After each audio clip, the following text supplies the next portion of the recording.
میرے محترم بزرگ اور دوستو، تذکرہ چل رہا نکاح کا۔ پچھلے جمعہ وعدہ کیا گیا تھا کہ انشاءاللہ بارات کے متعلق اس ہفتے گفتگو کی جائے گی، تو میں نے سوچا کہ بارات کے سلسلے میں اس کی قباحت اور اس کی اندر تک کی جو گہرائی کے اعتبار سے جو خرابی ہے وہ بات آپ کے سامنے عرض کی جائے۔ یہاں پر یہ بات سمجھیے کہ خیر القرون میں حضور کے زمانہ اور خیر القرون تک اسلام کے اندر بارات کا کوئی تصور نہیں تھا۔ غیروں نے دیکھا کہ مسلمان لوگ اپنی بیٹیوں کو وراثت دیتے ہیں، باپ کے مرنے کے بعد بھائی لوگ بہنوں کو میراث دیتے ہیں، اور غیر مسلمین کے یہاں میراث نہیں ہے۔ اس لیے غیر مسلمین نے یہ سوچا کہ ہم مسلمان لوگ تو باپ کے مرنے کے بعد بھائی لوگ اس کو حصہ دیتے ہیں، ہم غیر اسلام والے شادی کے موقع پر بہن کو ان کو دے دیا جائے تاکہ میراث کے وقت جو نہیں ملتا ہے کچھ اس کی تلافی اور مینٹننس ہو جائے۔ اس لیے غیر مسلمین میراث کی جگہ، وراثت کی جگہ، ترکے کی جگہ تلک اور جہیز دیتے تھے۔ اور پہلے زمانے کے اندر چونکہ ہم بچپن میں بھی دیکھے تھے کہ بہت ساری گاڑیوں کو لوٹا جاتا تھا،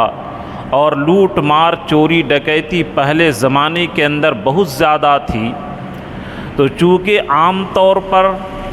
غیر مسلمین سامان سونے چاندی، سامان جہیز کا بہت زیادہ لاتے تھے، اور راستہ پرامن نہیں تھا، جنگلات کے راستے تھے، پیدل راستہ ہوتا تھا، پیدل چلنا ہوتا تھا، اس لیے چور ڈاکو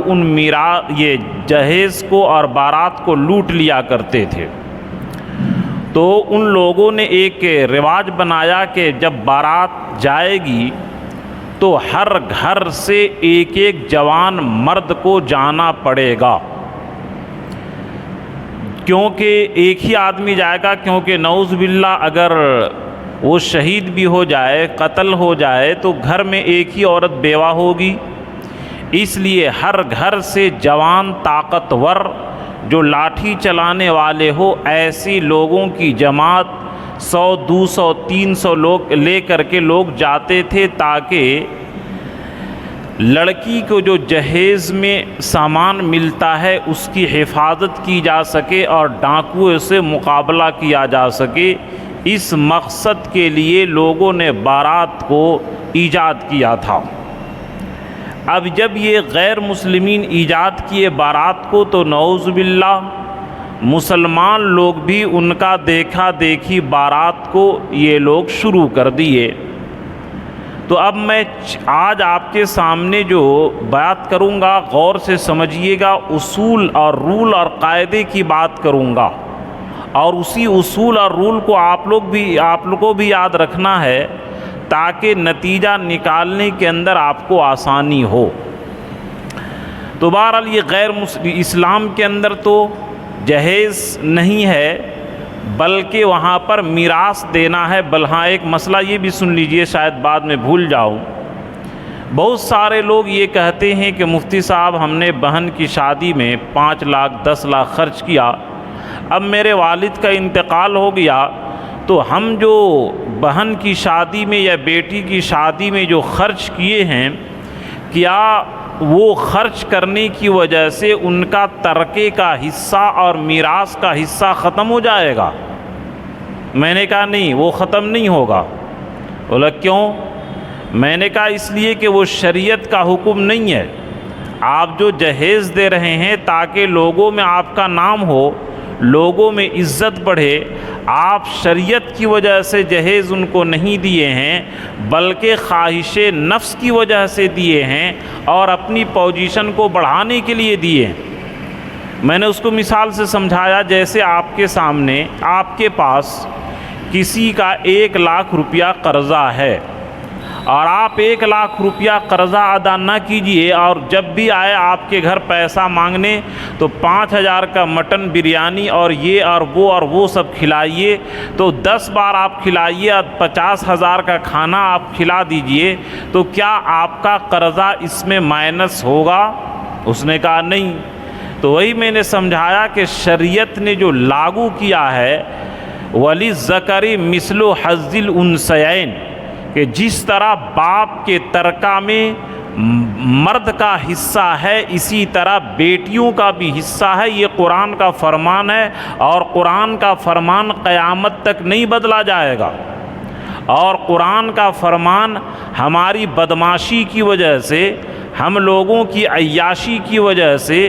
ہم لوگوں کی غلط روش کی وجہ سے، ہم لوگوں کو غیروں کی پیروی کرنے کی وجہ سے قرآن کے احکام میں تبدیلی نہیں ہو سکتی ہے۔ اب مثال کے طور پر نعوذ باللہ، اب ساری دنیا کے لوگوں کا، خاص کر کے شہر کے لوگوں کا رواج ہو گیا ہے 1-2 بجے سونے کا، اور فجر میں نہیں اٹھتے ہیں۔ تو ایسا نہیں ہے کہ آپ کے سسٹم اور وقت جو ہے چینج ہو گیا ہے اور آپ سونے کے وقت میں کھاتے ہیں اور جانور پناہ کا ثبوت دیتے ہیں، تو آپ کے بدعملی کی وجہ سے ایسا نہیں ہوگا کہ فجر کی نماز معاف ہو جائے گی۔ اللہ کے حکم جو ہے وہ اپنی جگہ پر برقرار رہے گا۔ ہماری بدعملی کی وجہ سے قرآن میں، حدیث میں، شریعت میں کوئی تبدیلی قیامت تک نہیں آ سکتی ہے۔ ہم کو اپنے آپ کو شریعت کے تابع کرنا ہوگا، نہ کہ شریعت کو اپنے تابع کرنا پڑے گا، اور اس کے بغیر ایمان مکمل نہیں ہو سکتا ہے۔ اسی لیے اللہ کے نبی فرمائے لا یؤمن احدکم حتی یکون ہواہ تبعا لما جئت بہ، کہ تمہارا ایمان اسی وقت مکمل ہو سکتا ہے جبکہ تمہاری خواہشات میری لائی ہوئی شریعت کے مطابق بن جائے۔ تو بہرحال یہ پہلا مقدمہ ثابت ہوا، پہلی بات اور پہلے اصول یہ ثابت ہوا، ایک رول، کہ یہ بارات جو ہے غیر مسلمین کا ایجاد کردہ اور غیر اسلامی رسم و رواج ہے۔ یہ آپ کو ذہن میں بیٹھانا پڑے گا اور اس بات کو آپ کو ماننی پڑے گی۔ اور جس طرح نبی کا فرمان ہے من تشبہ بقوم فہو منہم، کہ جو مسلمان کے رسم کو چھوڑ کر کے صبغت اللہ، ہم نے قرآن کے اندر اعلان کیا ہے، اللہ فرماتے ہیں یہ کسی مفتی کا فتویٰ اور کسی امام کا قول نہیں ہے، صبغت اللہ ومن احسن من اللہ صبغہ، تمام مسلمان اقرار کیے کہ ہم نے اللہ کے رنگ کو قبول کیا ہے، اور اللہ کے رنگ سے اچھا کس کا رنگ ہو سکتا ہے۔ تو ہماری شرارت، ہماری نفسانیت، ہماری عیاشی اور فحاشی کی وجہ سے قرآن اور شریعت کے حکم میں کوئی تبدیلی نہیں ہو سکتی ہے، اور یہ چونکہ غیر اسلامی رسم ہے اس لیے اس کو چھوڑنا ضروری ہے اور اس کے کرنے پر گناہ ہے۔ یہ پہلا مقدمہ ثابت ہوا۔ دوسرا مقدمہ یہ سمجھیے آپ کہ عام طور پر میڈیم گھرانے کے لوگ اور غریب گھرانے کے لوگ، بلکہ بعض مالدار ہوتے ہیں وہ بھی نہیں چاہتے ہیں، جو دین کے پابند ہوتے ہیں، کہ یہ بارات کا بوجھ آئے۔ کیونکہ میں نکاح پڑھاتا ہوں اور دیکھتا ہوں جو لوگ بارات جاتے ہیں ان کے اندر غرور اور گھمنڈ، لگتا ہے کہ بادشاہ آ گیا ہے، اس طرح غرور اور گھمنڈ میں رہتے ہیں کہ کیسا آپ نے انتظام کیا، یہ کیسا ہے، آپ کو اوقات نہیں ہے کہ مٹن کھلائیں، بڑا چلا دیے۔ اس طریقے سے لوگوں کا جو رویہ ہوتا ہے اور جو بارات جاتے ہیں ان کے دماغ کے اندر تکبر کا کیڑا جو بھرا رہتا ہے، یہ میں اچھی طریقے سے تجربہ کیا ہوں۔ تو دوسری بات آپ یہ سمجھیے کہ من دخل علی غیر دعوت دخل سارقا وخرج مغیرا، کہ جو آدمی بغیر دعوت کے کسی گھر جائے، یہ ابو داؤد کی روایت ہے کہ جو بغیر دعوت کے کسی گھر جائے ایسا ہے جیسا کہ چور بن کر کے داخل ہوا اور ڈاکو بن کر کے نکلا۔ کہ جس طرح چور چپکے سے جاتا ہے اور وہاں سے کھا کر کے بھاگ جاتا ہے مال لے کر کے، اسی طرح چونکہ آدمی کو اپنی اولاد سے محبت ہوتی ہے، بیٹی کا گھر بسانا ہوتا ہے، اس لیے نہ چاہتے ہوئے بھی یہ لڑکا والوں کا بوجھ، بارات کا بوجھ برداشت کرتا ہے۔ بالکل میں مذاق یہ نہیں کر رہا ہوں کہ نکاح پڑھانے گیا، لڑکی کے بھائی نے کہا دیکھیے مفتی صاحب یہ باراتی لوگ حرام کے کھانے میرے گھر آئے ہوئے ہیں، برجستہ اس نے یہی کہا۔ اندر سے طبیعت، میرے خیال سے جو تجربہ ہے 80-70% لوگوں کو یہ نہیں ہوتا ہے کہ بارات کا بوجھ لڑکی والوں پر دیا جائے، 70 کم سے کم 60-70% ایسے ضرور ہوں گے۔ تو یہ مقدمہ اور لڑکا والا دباؤ ڈالتا ہے کہ دیکھیے میرے باراتی آئیں گے، بڑا بالکل نہیں ہونا چاہیے، صرف دیسی چکن ہونا چاہیے، مٹن ہونا چاہیے، اس طریقے سے جبر کرتے ہیں۔ اور لڑکی والے چونکہ باپ اپنی اولاد کے لیے جان بھی قربان کر دیتا ہے، پوری زندگی کا معاملہ ہوتا، اس لیے وہ نہ چاہتے ہوئے کہتا ہے بالکل ٹھیک ہے آئیے، اور اندر سے اس کی طبیعت ہوتی ہے کہ یہ نہیں آتا۔ تو اس لیے سوچ لیجئے بارات جانے والے بھی لوگ، کہ جو لوگ بارات جاتے ہیں سمجھیے کہ اگر لڑکی کا پوزیشن اس طریقے سے ہے کہ وہ اندر سے نہیں کھلانا چاہ رہا تھا، اور لڑکا اور لڑکے کے باپ نے بوجھ ڈال کر کے کھلانا پڑے گا، اور عزت کے خاطر آدمی لاکھوں روپیہ قربان کرتا ہے، عزت سے بڑی اور اولاد سے بڑھ کر کے کوئی چیز نہیں ہوتی ہے۔ تو اگر لڑکی والوں کا کنڈیشن یہ ہے کہ اندر سے وہ نہیں چاہ رہے تھے، اور جتنے بھی باراتی حضرات گئے ہیں اور اس کی بغیر طبیعت کے خوشی کے اور رضامندی کے کھا رہے ہیں، وہ سارے کے سارے اس دن حرام کے کھانا کھائیں گے۔ جس طرح کسی ہوٹل میں جائیں اور زبردستی لوٹ کر کے کھائیں، اسی طریقے سے باراتی لوٹنے جاتا ہے لڑکی والوں کے گھر میں، اور لوٹ کر کے وہ کھانا ہوتا ہے۔ جس طرح کوئی گنڈا کسی کے زمین کو ہڑپ لے، کسی کے مال کو لوٹ لے، وہ حرام ہے، اسی طریقے سے بغیر طبیعت کی خوشی کے لڑکی والوں کے گھر کھانا کھائے باراتی کے لوگ، یہ تو اس کے لیے حرام ہے۔ یہ بالکل کلیئر کٹ، یہ کسی مفتی کا قول نہیں، امام کا قول نہیں، براہ راست اللہ کے نبی کا فرمان ہے۔ مجھ سے لوگ کہتے ہیں کہ بارات نہیں جائیے گا، تو میں سیدھے سیدھے یہی کہتا ہوں کہ میں تو اپنی بارات گیا ہی نہیں، تو دوسرے کی بارات کیا جاؤں۔ اور یہ مت سوچئے کہ نعوذ باللہ میں رسم و رواج کے مطابق نکاح کیا اور آپ لوگوں کو نصیحت کر رہا ہوں۔ اللہ گواہ ہے کہ میں شادی کے نام پر ایک نیا جوڑا کپڑا تک نہیں بنوایا تھا، صرف اسی لیے تاکہ لوگوں کو کہنے کی، دعوت دینے کی ایک قوت پیدا ہو، اور نہ کسی رشتہ دار نے دیا تھا۔ میں شادی کے دن بھی نیا کپڑا نہیں پہنا تھا، جو پہلے سے رکھے ہوئے تھے وہی پہنا تھا،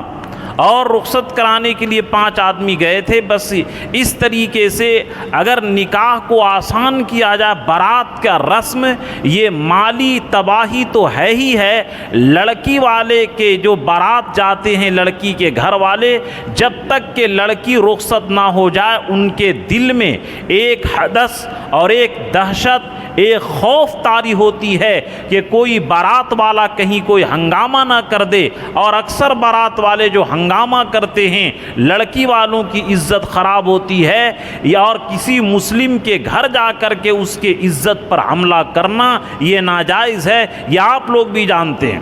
کہ جس طرح مسلمان کی جان قتل کرنا یہ گناہ ہے، مسلمان کا مال چھیننا یہ گناہ ہے، اسی طرح کسی کے عزت پر حملہ کرنا یہ بھی گناہ ہے۔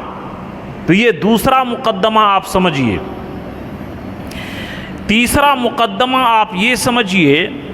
کہ اللہ کے نبی صلی اللہ علیہ وسلم فرمائے ہیں، بیہقی کی روایت ہے، الا لا یحل مال امرئ مسلم الا بطیب نفسہ، کہ کسی بھی مسلمان کا مال حلال نہیں ہے مگر اس کی اندر کے خوشی کے ساتھ۔ اور یہ روایت ابو داؤد اور ترمذی دونوں کتاب کے اندر موجود ہے۔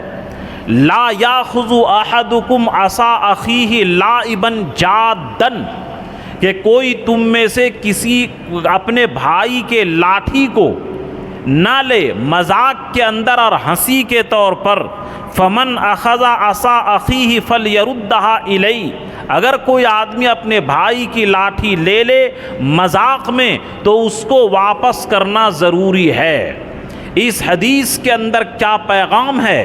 اس حدیث کی گہرائی پر غور کیجئے۔ یہ حدیث ابو داؤد اور ترمذی دونوں کے اندر موجود ہے۔ اللہ کے نبی صلی اللہ علیہ وسلم امت کو تعلیم دیے کہ اگر تم کسی آدمی کے سامان مذاق میں، جیسے کہ عطر ہے، اب ہم آپ سے دوستی ہے، میں نے مذاق میں ارے لاؤ یار یہ عطر بڑا اچھا ہے، آپ کے اندر سے طبیعت نہیں ہے لیکن دوستی ہے، بظاہر آپس میں دوستی ہے، اور یا ہم کیا ہے بڑے صاحب ہیں آپ کے نزدیک، آپ کو ہمت نہیں ہے شرم کی وجہ سے کہ آپ عطر کا انکار کر دیں، اسی لیے حدیث میں لاٹھی اور چھڑی جو معمولی چیز ہے، ادنا چیز، اللہ کے رسول نے یہ تعلیم دی کہ ایک معمولی سی جو چیز ہے، جیسے کہ اس زمانے کے اندر ٹوپی ہو گئی، عطر ہو گیا، قلم ہو گیا، جو معمولی سمجھی جاتی ہے وہ بھی مذاق میں مت لو۔ اگر تم نے مذاق میں لے لیا تو تم کو لوٹانا اس کو ضروری ہے۔ اور اسی طریقے سے جب تک کہ اندر سے طبیعت نہ ہو تو آپ کے لیے وہ مسلمان کا مال حلال نہیں ہے۔ اور عام طور پر لڑکی والے بھی نہیں چاہتے کہ باراتی کا بوجھ میرے سر کے اوپر آئے اور میں اس دن پریشان نہ ہوں۔ اگر بارات رات میں رک گئی، صبح رات بھر ان کو نیند نہیں آتی ہے، مالی خرچ کے علاوہ ذہنی پریشانی اور ذہنی ٹینشن اتنا ہوتا ہے کہ لڑکی ہی والے جانتے ہیں کہ بارات جب تک کہ رخصت نہیں ہو جاتی ہے کتنی تکلیف ہوتی ہے۔ تو دوسری وجہ یہ ہے کہ لڑکی والوں کے یہاں زبردستی کھانا کھانا، اسی طرح تعداد کی عام طور پر لوگ رعایت نہیں کرتے ہیں، عام طور پر بولتے ہیں 100 آئیں گے اور جاتے ہیں 150۔ تو بغیر دعوت کے جو 50 آدمی بڑھا، یہ حرام کے کھانے والے ہوئے، بغیر دعوت کے کھانے والا۔ اللہ کے رسول نے ان کو سارقن و مغیرن کے لفظ سے تعبیر کیا ہے کہ یہ چور اور ڈاکو ہیں۔ اسی طرح وقت کی رعایت نہیں کرنا یہ بھی گناہ ہے۔ ہم لوگ سمجھتے ہیں کہ یہ گناہ ہے ہی نہیں ہے۔ جیسے ہم نے دیکھا دیوبند کے اندر گئے، مفتی راشد صاحب دعوت کیے، انہوں نے ٹائم دیا تھا کہ 11 بجے آ جانا پڑے گا کھانے کے لیے۔ ہم لوگ بالکل 11 بجے وقت پر پہنچ گئے۔ حضرت تھانوی رحمۃ اللہ علیہ فرماتے ہیں کہ اسی لیے میں بدنام ہوں کہ لوگ وقت کی قیمت ہی نہیں سمجھتے۔ اب ٹائم دیا جاتا ہے کہ ہم 10 بجے 9 بجے آ جائیں گے، اور بعض باراتی لوگ 1 بجے پہنچتے ہیں، کیونکہ میں نے شروع میں کہا تھا کہ جو بارات بن کر کے جاتے ہیں ان کے اندر اتنا غرور، اتنا گھمنڈ، اتنا تکبر، اتنی خوشامت ہوتی ہے کہ اس کے پاس جاؤ، اس کو لے کر کے جاؤ، باراتی لے کر کے جاتا اس کو بھی خوشامد۔ اللہ کی قسم جو غیر لوگوں کا رسم و رواج ہوگا اور شریعت کی خلاف ہوگا، وہ سراسر اس کے اندر ذلت اور پریشانی رکھی ہے۔ اس لیے یہ بھی یاد رکھیے کہ اگر لڑکی والوں کو آپ نے 8 بجے ٹائم دیا، 9 بجے جاتے ہیں، 1 گھنٹہ جو اس کو انتظار کی تکلیف ہوئی، اس تکلیف پر قیامت کے دن آپ کو پکڑ ہوگی، یہ ذہن کے اندر رکھ لیں۔ 10 بجے گئے 2 گھنٹہ انتظار کی تکلیف کا عذاب ہوگا، 11 بجے گئے 3 گھنٹہ، 12 بجے گئے 4 گھنٹہ، جو آپ لڑکی والوں کو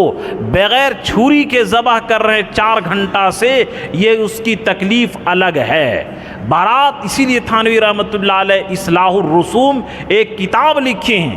اصلاح کے معنی کا ہے اس کی تربیت کی جائے، اور اصلاح رسوم یہ رسم کی جمع ہے، یعنی جتنے بھی مسلمانوں کے اندر یہ رسم و رواج ہے ان کی اصلاح کیسے ہو، اس کے لیے تھانوی رحمۃ اللہ علیہ نے ایک مستقل کتاب لکھی ہے، اصلاح الرسوم۔ یہ مدرسوں کے اندر پڑھائی جاتی ہے۔ یعنی عقل دنگ ہے کہ حضرت تھانوی رحمۃ اللہ علیہ کو کتنی درد تھی امت کے اندر کہ یہ رسم و رواج جو چل پڑی ہے، یہ رسم و رواج کیسے ختم ہو اور مسلمان کیسے آزادی کی زندگی جیے اور کیسے آرام کے ساتھ رسم و رواج کی پابندی اور اس کے بندھن میں جکڑے بغیر کیسے نکاح کرے، یہ ان کو اندر سے فکر تھی۔ اس لیے انہوں نے ایک کتاب لکھی ہے اصلاح الرسوم۔ اسی طرح غیر اسلامی رسم و رواج ہے یہ، اسلام کے اندر بارات کی کوئی شکل ہے ہی نہیں، کوئی جواز ہے ہی نہیں۔ مفتی یہ فتاوی محمودیہ کفایت المفتی وغیرہ کے اندر یہ بات صاف لکھی ہے۔ اسی طرح نماز قضا ہونے کا یہ ذریعہ ہے۔ آپ کو مسئلہ معلوم ہونا چاہیے کہ اگر کوئی آدمی اتنا دیر مطالعہ کرتا ہے یا اتنی دیر نفل پڑھتا ہے یا اتنی دیر بات کرتا ہے جس سے فجر کی جماعت چھوٹ جاتی ہے، تو فقہا نے ایسی پڑھائی کو اور ایسی نفل پڑھنے کو منع اور گناہ لکھا ہے کہ جس سے فجر کی نماز کے اندر کوتاہی ہوتی ہو۔ اب سوچئے کہ اس بارات کی وجہ سے کتنے لوگوں کی نماز قضا ہوتی ہے۔ اسی طرح اس بارات کے اندر مرد و عورت کا اختلاط بارات کی وجہ سے، اسی طرح فوٹوگرافی کا مسئلہ، یعنی یہ بات یاد رکھیے کہ جب بارات جاتی ہے تو وہاں پر کسی عالم کو ہمت نہیں ہوتی ہے، جیسا کہ باراتیوں کے دماغ میں غرور اور گھمنڈ گھسا ہوا رہتا ہے کہ ہم بارات والے ہیں، ہمیں کوئی فوٹوگرافی سے نہیں روک سکتا ہے، ہمیں دھاندلی کرنے سے کوئی نہیں روک سکتا ہے، ہمیں کوئی کچھ بول نہیں سکتا ہے۔ یہ بارات کا رسم جب آدمی شروع کرتا ہے اور اسی بارات کی وجہ سے لوگوں کے ذہن میں یہ بات بیٹھتی ہے کہ نعوذ باللہ اپنا پیسہ خرچ نہیں کریں گے، لڑکی والوں سے تلک کے نام پر اور نقدی اور کیش کے نام پر ان سے وصول کریں گے۔ ایک کیا ہے جاہل مولوی، ہم تو اس وقت عربی اول یعنی مولانا کی جو پڑھائی ہوتی ہے اس کے دوسرے سال میں تھے، علم تو اتنا تھا نہیں، عقل تھی نہیں اس وقت۔ ایک عالم بس میں بیٹھ کر، اگرچہ وہ بریلی ہی تھا، بریلی عالم ایک عام آدمی سے بات کر رہا تھا کہ اگر لڑکا والوں کو اوقات نہ ہو بارات وغیرہ کے انتظام کرنے کا تو لڑکی والوں سے جہیز وہ لے سکتا ہے۔ نعوذ باللہ، یہ انشاءاللہ اگلے جمعہ یہ بات آئے گی، یہ بات یاد رکھیے۔ مسئلہ یہ میں بار بار آپ کو سمجھا چکا ہوں کہ اگر کوئی آدمی حرام کو حرام سمجھ کر کے کرے تو صرف گناہ ہوتا ہے، اور اگر حرام کو حلال سمجھ کر کے کرے تو ایمان بھی خطرے میں پڑ جاتا ہے۔ یہ کیسے اس کے ذہن میں گمراہی والی بات آئی کہ اگر لڑکے والے کو اوقات نہ ہو تو لڑکی والوں سے بارات کے خرافات کرنے کے لیے اور دیگر اخراجات کے لیے پیسہ لے سکتے ہیں۔ یہ تو بالکل سراسر قرآن اور حدیث اور شریعت اور فقہ کے خلاف ہے، بالکل اس کی اجازت نہیں ہے، یاد رکھیے گا۔ تو بلکہ میرے گاؤں میں ایک بات آئی، میں مدرسہ میں اس وقت پڑھ ہی رہا تھا کہ 35,000 نقدی دینے کی بات تھی، 30,000 باپ دے دیا تھا، 5,000 باقی رہ گیا تھا۔ اس نے کہا کہ جب تک کہ 5,000 نہیں دو گے میں نکاح پڑھوں گا ہی نہیں۔ پھر محلے والے چندہ کر کے اس کو 5,000 دیے، تب جا کر کے وہ نکاح پڑھا۔ اور غضب کا جملہ اس نے یہ کہا کہ یہ کیا کرتا تھا، اتنا دن سے کماتا تھا، بڑی بیٹی ہے، اس کو نہیں معلوم ہے کہ جہیز میں داماد کو پیسہ دیا جاتا تھا، اس نے کما کر کے پیسہ کیا کیا جو ہم کو آج نہیں دینے کہ اس کو اوقات ہے اور اس کے لیے چندہ کر رہا ہے۔ یہ نعوذ باللہ یہ واجبی حق سمجھتے ہیں، ایسی گمراہی تو یہ ایمان بھی خطرے میں پڑ جائے گا، جبکہ نکاح کا مقصد ہے ایمان کو بنانا، ایمان کی حفاظت کرنا۔ اور نعوذ باللہ اس بارات کی وجہ سے، اسی لیے تھانوی رحمۃ اللہ علیہ نے لکھا ہے کہ منگنی کا رسم یہ قیامت صغریٰ یعنی چھوٹی قیامت ہے، اور بارات کا رسم یہ قیامت کبریٰ یہ بڑی قیامت ہے۔ کہ جس طرح قیامت یہ خطرناک ہے، انسان کو جھنجھوڑ کر کے رکھ دیتا ہے۔ اسی طریقے سے بارات کا رسم یہ لڑکی کے والد کو، ان کے بھائیوں کو، ان کے ذمہ داروں کو اندر سے جھنجھوڑ کر کے رکھ دیتا ہے، اور لڑکی ہی کا باپ جانتا ہے کہ جب تک کہ بارات رخصت نہیں ہو جاتی ہے، لڑکی کے والد اور ان کے بھائی اور ان کے گارجین کتنی تکلیف کے اندر رہتے ہیں۔ اور یہ کھل کر کے سن لیجئے کہ جب تک کہ یہ بارات کا رسم ختم نہیں ہو سکتا ہے، اس وقت شریعت کے مطابق اور سنت کے مطابق نکاح ہو ہی نہیں سکتا ہے۔ تجربہ ہے کہ باراتی کے کیا ہے، ذہن کے اندر غرور اور دماغ ان کا آسمان پر رہتا ہے، روکیں گے تو نہیں کریں گے، اور لڑکی والے ڈر سے بیچارے ان سے سہمے رہتے ہیں، اور نعوذ باللہ اس کے اندر کیا کیا گناہ ہوتا ہے۔ یہ جوتا چھپائی کہ آدمی چوری کرے اور الٹا انعام لے، آپ میں سے کوئی چوری کرے تو جیل جاتا ہے یا انعام ملتا ہے، اور یہ کیسی بے حیائی کے جوتا چھپائے اور الٹی پیسہ لے۔ اسی طرح پیر دھونے کا رسم، سندور اور سندل کا رسم، یہ جتنے بھی ہوتے ہیں بارات کی وجہ سے، جب تک کہ یہ بارات یہ گناہ کا مجموعہ ہے۔ اسی طرح نعوذ باللہ صبح کے اندر یا اسی وقت لڑکے کے دوست اس لڑکی کے گھر میں گھس جاتے ہیں، اور کئی لڑکیاں جو شادی کرواتی ہیں، لڑکے اور لڑکی بے حیائی کی باتیں کرتے ہیں۔ اگر وہی لڑکا غیر شادی کے دن آپ کے گھر میں گھس کر کے آپ کی بیٹی اور بہن کے ساتھ وہ بات کرے، آپ اس کو جوت سے ماریے گا، لیکن بارات کی وجہ سے لڑکی کا باپ، لڑکی کا بھائی یہ سارا رسم دیکھتا ہے، لیکن اس کو ہمت نہیں ہوتی ہے کہ یہ اوباش لڑکے جو میرے گھر کے اندر گھس کر کے میری گھر کی بہن بیٹیوں کے ساتھ بے حیائی کی گفتگو، مخرب اخلاق گفتگو، بے شرمی کی گفتگو، اور اس طریقے سے میری بہن بیٹیوں کے ساتھ مذاق ہو رہا ہے، صرف بارات کی وجہ سے وہ برداشت کرتا ہے، غیر بارات کے دن وہ جائے آپ برداشت نہیں کر سکتے ہیں۔ یہ کیسی بے حیائی اور بے شرمی کی چیز ہے۔ کہتے کہ شوق ہے، شوق میں ایک دن آپ ننگے رہ سکتے ہیں، شوق کے اندر کوئی عورت غیر مرد کے ساتھ ایک دن رات گزار سکتی ہے، شوق ہے تو صرف اللہ اور رسول کی شریعت کو ذبح کرنے کے لیے ہے۔ کسی عورت کے یہ ہمت نہیں کہ شوق ہے میں ایک دن غیر مرد کے ساتھ گزارنا چاہتی ہوں، کوئی عورت یہ ہمت نہیں کر سکتی ہے۔ لیکن اللہ اور رسول کے دین کو لوگ اتنا سستا سمجھ لیے کہ ساری بے حیائی اور بے شرمی کے کام بارات کے نام پر ہوگا، تو میرے دوستو یہ بارات مجموعہ گناہ ہے، مجموعہ بے حیائی اور بے شرمی ہے، اور طرح طرح کی اس کے اندر ساری یہ رسم و رواج جو آپ خود جانتے ہیں کہ اس کے اندر کس طریقے سے لڑکے اور لڑکیاں گفتگو کرتے ہیں، اور لڑکے کے دوست اندر جا کر کے کیا بے حیائی کے ننگی ناچ نچاتے ہیں، وہ ہر آدمی کے اوپر کھلا ہوا ہے۔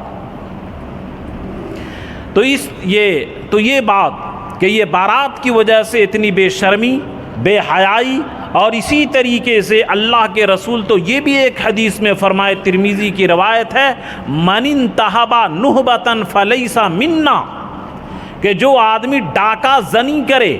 کسی کا مال زبردستی لوٹے، وہ مسلمانوں کی جماعت میں سے نہیں ہے۔ اور مجھے جو تجربہ ہوا، شاید آپ کو تجربہ ہو یا نہ ہو، کہ اکثر باراتیوں کے ہم سے جو نکاح پڑھاتا ہوں اور اندر سے جائزہ لیتا ہوں، اندر سے لڑکی والوں کی طبیعت نہیں ہوتی ہے کہ یہ بارات کا بوجھ میرے اوپر لادا جائے۔ اگر آپ کو لڑکے والے کو کھلانے کا شوق ہے، آپ ولیمہ میں کھلائیے، یہ کیا بے شرمی کی بات ہے کہ دوسرے کے گھر لے کر کے جاتے ہیں۔ میں اگر کسی آدمی کے یہاں آپ یہ مصلیان میں سے 50 عالم کو بلا لوں اور زبردستی کسی سے کے سر پر تھوپ دوں کہ آپ کو 50 عالم کو کھلانا ہوگا، آپ کہیں گے کیسے مفتی ہو کر کے، دیندار ہو کر کے، عالم ہو کر کے یہ کیسی یہ زبردستی کا کھانا کھلا رہے ہیں، جبکہ وہاں ناز و نخرہ اور کوئی گناہ نہیں ہوگا۔ اسی طرح باراتی کے اندر باپ کہتا ہے کہ دیکھیے میرے باراتیوں کو بڑھیا سے عزت کیجئے گا۔ بلکہ مفتی سہراب ایک واقعہ بیان کر رہے تھے پٹنہ کے اندر کہ ایک باپ سب ڈیٹ وغیرہ فکس کر کے گیا اور ریلوے اسٹیشن سے پھر کچھ دیر کے بعد لڑکی کے گھر پہنچ گیا۔ لڑکی والے پریشان ہوئے کہ ارے ابھی تو آپ گئے تھے، فوراً واپس آ گئے۔